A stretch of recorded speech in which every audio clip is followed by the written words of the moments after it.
छत्तीसगढ़ के बलौदाबाजार जिले के लच्छनपुर गांव में एक ऐसी घटना सामने आई जिसने सरकारी सिस्टम की पोल खोल कर रख दी।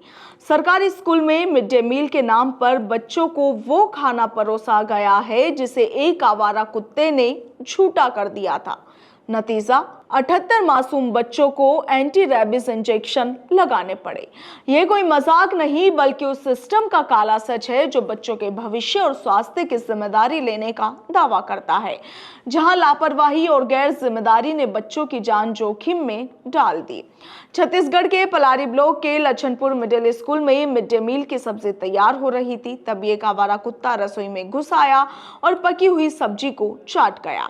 कुछ बच्चों ने यह देख लिया और शिक्षकों को जानकारी भी दी। शिक्षकों ने स्वयं सहायता समूह के रसोइयों को खाना परोसने से मना किया, मगर इन रसोइये ने इसे नजरअंदाज कर दिया। उन्होंने दावा किया कि खाना सुरक्षित है और उसे 84 बच्चों को परोस दिया गया।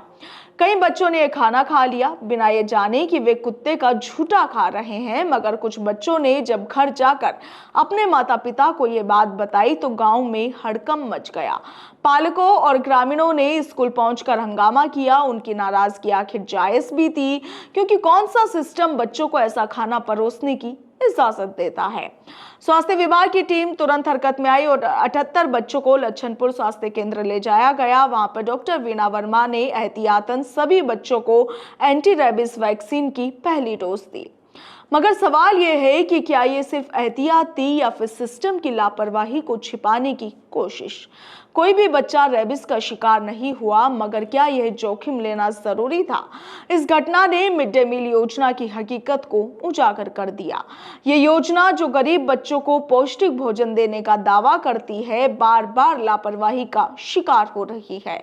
स्वयं सहायता समूह जो स्कूल में खाना बनाने की जिम्मेदारी लेता है, पहले भी कई बार लापरवाही में और आरोपों से घिर चुका है। खाने में कीड़े, गंदगी और अपर्याप्त मात्रा की शिकायतें कोई नई बात नहीं, मगर फिर भी इस समूह को हटाने या फिर जवाबदेही तय करने की कोई ठोस कार्रवाई नहीं हुई। ये सिस्टम की वह विडंबना है जहां गलतियां दोहराई जाती है और मासूम बच्चे उसका खामियाजा भुगतते हैं। एसडीएम दीपक निकुंज, ब्लॉक शिक्षा अधिकारी नरेश वर्मा और अन्य अधिकारियों ने स्कूल का दौरा किया। उन्होंने बच्चों, पालकों और शिक्षकों के बयान दर्ज किए, मगर स्वयं सहायता समूह की रसोइया जांच के दौरान गायब थी। यह अपने आप में सवाल उठाता है कि क्या उन्हें बचाने की कोशिश हो रही थी। स्थानीय विधायक ने पत्र लिखकर उच्च स्तरीय जांच की मांग की है। उन्होंने ये भी पूछा है कि बच्चों को एंटी रैबिस इंजेक्शन देने का फैसला किसके आदेश पर लिया गया। मगर सवाल यह है कि क्या यह जांच सिर्फ कागजी कार्रवाई बनकर रह जाएगी, जैसा कि अक्सर होता है।